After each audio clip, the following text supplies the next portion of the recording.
দিদি আমাকে তুলে দাও দিদি, এই পোকা বউ নিয়ে আমি করবোটা কি? আরে ওটা কিসের হাড়ি? নদীর জলে ভেসে যাচ্ছে। এই বললে বললে, এই বললে বললে, পোকা বউয়ের জ্বালায় অতিষ্ঠ হয়ে নদীর পাড়ে বসেছিলাম আর নদীর জলের সোনার মোহরের হাড়ি পেলাম। আমি তো বড়লোক হয়ে গেছি। যাই চুপি চুপি তাড়াতাড়ি মোহরের হাড়িটা বাড়ি নিয়ে যাই। এই বললে বললে, না শোবার ঘরে এই হাড়িটা লুকানোর তো কোনো জায়গা নেই।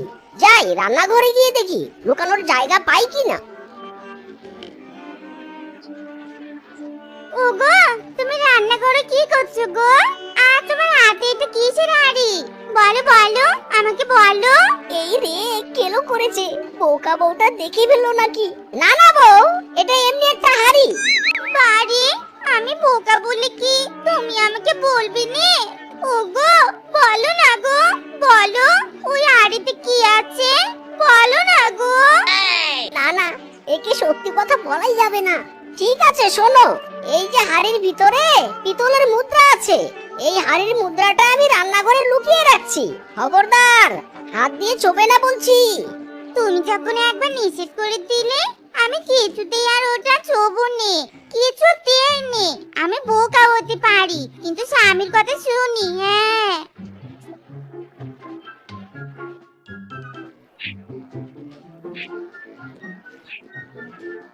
বউ, কি ব্যাপার? তুমি পুরো আঙ্গিনা কোদাল দিয়ে এভাবে খুঁড়ছো কেন? মাথা কি পাগল হয়ে গেছে তোমার? দেখো না গো, প্রতিদিন গাছের পাতা পড়ে আঙ্গিনাটা কেমন নোংরা হয়ে থাকে। প্রতিদিন ঝাড়ু দিতে আমার কি যে কষ্ট হয়, তাই তো আঙ্গিনা খুঁড়ে ঘরে তুলে রাখবো। কিন্তু দেখো কোদালে মাটি উঠছে, পুরো আঙ্গিনাটা তো উঠছেই নি। শালার বউয়ের খেতায় আগুন। তারারে দেখি আঙ্গিনা ঘরে তোলা বের করছি আমি তোর।